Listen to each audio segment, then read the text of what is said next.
How are you? I hope you are fine. So आज हम नया चैप्टर अपना स्टार्ट करने जा रहे हैं। ये चैप्टर का नाम है data handling.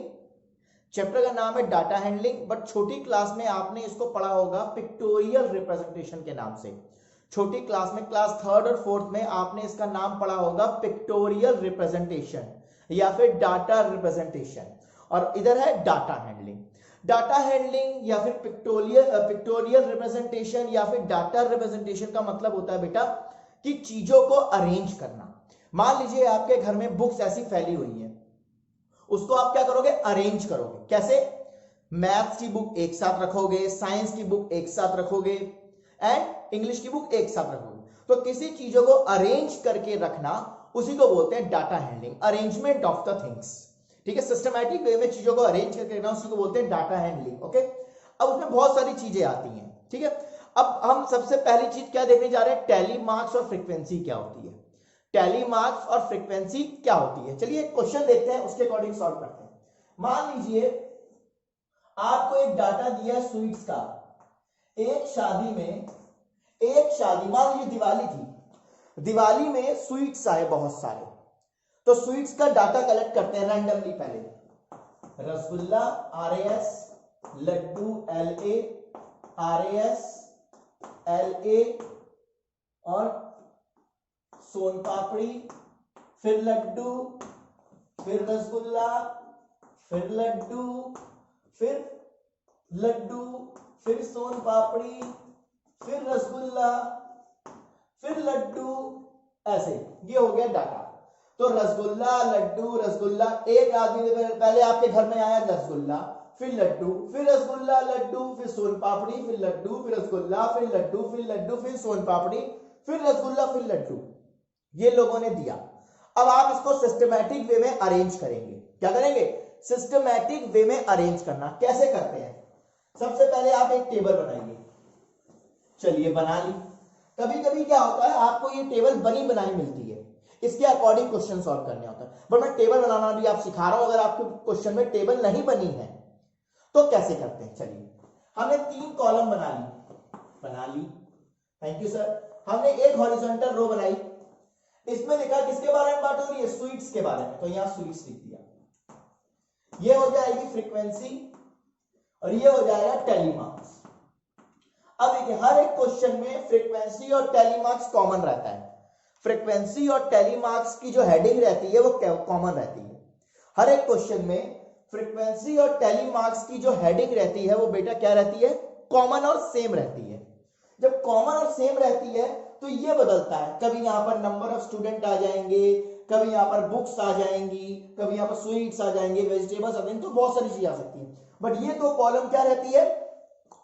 Totally same, totally same, totally same. चलो अब स्वीट देखते हैं। एक रसगुल्ला है आपके पास, लड्डू है और सोन पापड़ी है। तो हमारे पास 3 ही मिठाई आई हमारे घर में, रसगुल्ला लड्डू और सोन पापड़ी। तो रसगुल्ला कितने आए? 1 2 3 और 4। रसगुल्ले के डब्बे आए 4। लड्डू के कितने डिब्बे आए? 1 2 3 4 5 6। 6 डब्बे आए लड्डू के। सोन पापड़ी के कितने आए? 1 2 डब्बे आए सोन पापड़ी के। फ्रीक्वेंसी का मतलब होता है टोटल कितनी चीजें आई, वो नंबर्स में काउंटिंग में कितनी है। फ्रीक्वेंसी का मतलब होता है काउंटिंग में वो हर एक चीज कितनी है। रसगुल्ले कितने आए, लड्डू के डब्बे कितने आए और सोन पापड़ी के डब्बे कितने आए, लिख लिया। अब टैली मार्क्स को लिखते हैं हम लोग लाइंस के अकॉर्डिंग। कैसे लिखते हैं बेटा? लाइंस के अकॉर्डिंग। चलिए लिखते हैं 1 2 3 4। ठीक है, यहां 6 है, 1 2 3 4 5 और एक 6, 1 2। सर आप बोलोगे फर्स्ट और सेकंड स्टेप तो चलो हम समझ गए, इस बीच वाली स्टेप में आपने कट क्यों मारा? Very good. मान लीजिए यहां पर होता फ्रीक्वेंसी, रसगुल्ले होते 54। अगर रसगुल्ले 54 होते तो आप 54 लाइंस बनाते, उसको काउंट करने में डिफिकल्टी होती ना। तो उस डिफिकल्टी को कम करने के लिए पेयर्स बनाए गए। कोई भी चीज अगर आप पेयर्स में अरेंज करोगे तो आपको काउंटिंग में दिक्कत नहीं होगी। 4 4 का पेयर, 3 3 का पेयर, 2 2 का पेयर, 5 5 10 10 20। कोई भी चीज अगर आप पेयर्स में अरेंज करते हो तो काउंटिंग में आपको क्या रहती है? आसानी रहती है। तो इसमें भी इन्होंने क्या किया, 5-5 का पेयर बनाया, लेकिन जब वो 5वें पे पहुंचा तो एक क्रॉस लगा दिया।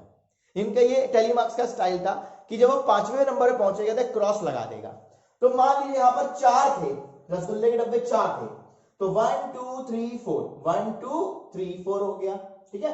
अब यहां पर 6 थे, तो मैंने पहले 5 बनाया, 1 2 3 4, 4 के बाद जब 5 आएगा तब ऐसे कट मार देंगे एक पेयर, फिर 6। अब यहां 2 थे तो 2 आ गए। अगर मान लीजिए मैंने यहां पर लिख दिए, यहां पर 7 थे, तो आप क्या करोगे, 1 2 3 4 5 6 7, है ना। अगर मैंने माना कि लड्डू के डब्बे हमारे पास 11 थे, रसगुल्ले के डब्बे कितने आए थे, 11, तो कैसे करेंगे, 1 2 3 4 5 6 7 8 9 10 और 11, हर 5वें पे क्रॉस मारना है, तो एक पेयर ऐसे बनेगा। तो ऐसे करना था आपको। अब मैं इसमें कुछ क्वेश्चंस भी आते हैं। अगर मैं आपसे पूछूं कि आप बताइए कि सबसे ज्यादा डब्बे किस चीज के आए, सबसे ज्यादा स्वीट्स में डब्बे किसके आए, आप बोलोगे सर रसगुल्ले के, वेरी गुड, पहले क्वेश्चन का आंसर मिल गया। सेकंड क्वेश्चन, सबसे कम डब्बे किसके आए, लड्डू के, वेरी गुड, आंसर होगा, ठीक है। अब मैं बोलूं रसगुल्ले और लड्डू मिला के कितने डब्बे हो गए, रसगुल्ले और लड्डू को मिला के मैं बोलूं कितने डब्बे हो गए, क्या बोलोगे, 11 + 6 17, 11 + 6 17। सबसे ज्यादा मिठाई सबको क्या कौन सी पसंद थी, रसगुल्ले, क्योंकि डब्बे उसी की ज्यादा आए थे तो रसगुल्ले पसंद थे। तो इस टाइप के क्वेश्चंस आते हैं और ऐसे टेबल बनानी होती है। कभी कभी टेबल बन के आती है और क्वेश्चंस दिए रहते हैं, आपको आंसर्स बताने होते हैं, ठीक है। तो ये टेबल है आपका टेलीमार्क्स। ये कौन सी टेबल है, टेलीमार्क्स। कौन सी टेबल है, इसको बोलते हैं हम लोग बेटा टेलीमार्क्स टेबल। क्या बोलते हैं इसको, टेलीमार्क्स टेबल, ओके। अब मान लीजिए मैंने यहां पर लिख दिया मैथ्स, साइंस और इंग्लिश, यहां लिख दिया 5 8 12।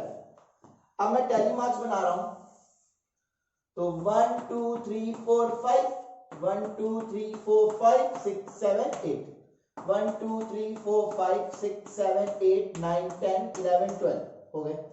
अब सबसे ज्यादा सब्जेक्ट किसको पसंद है, बच्चों को सबसे ज्यादा सब्जेक्ट कौन सा पसंद है, नंबर सबसे ज्यादा किसमें है, 12, इंग्लिश में। तो सबसे ज्यादा सब्जेक्ट कौन सा पसंद होगा, इंग्लिश। सबसे कम कौन सा पसंद है, मैथ्स, क्योंकि सबसे कम स्टूडेंट किसमें है, मैथ्स। तो इसको बोलते हैं टेलीमार्क्स रिप्रेजेंटेशन, ठीक है। इस पे क्वेश्चंस भी आ जाते हैं, कभी टेबल बनाने को भी आ जाती है। तो टेबल बनाना मैंने आपको सिखा दिया, ओके। तो ऐसे ही टेबल बनती है, ओके।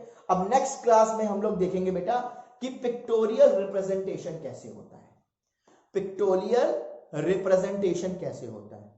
कभी कभी क्वेश्चंस भी आते हैं पिक्टोरियल में, और कभी कभी आपका क्या होता है, बनाने को भी आ जाता है। अब पिक्टोरियल रिप्रेजेंटेशन देख लेते हैं हम लोग, इसके बाद नेक्स्ट क्लास में देखेंगे, ठीक है। टिल देन बाय बाय, इसको क्वेश्चंस करिए, प्रैक्टिस करिए, will meet soon, bye bye, take care.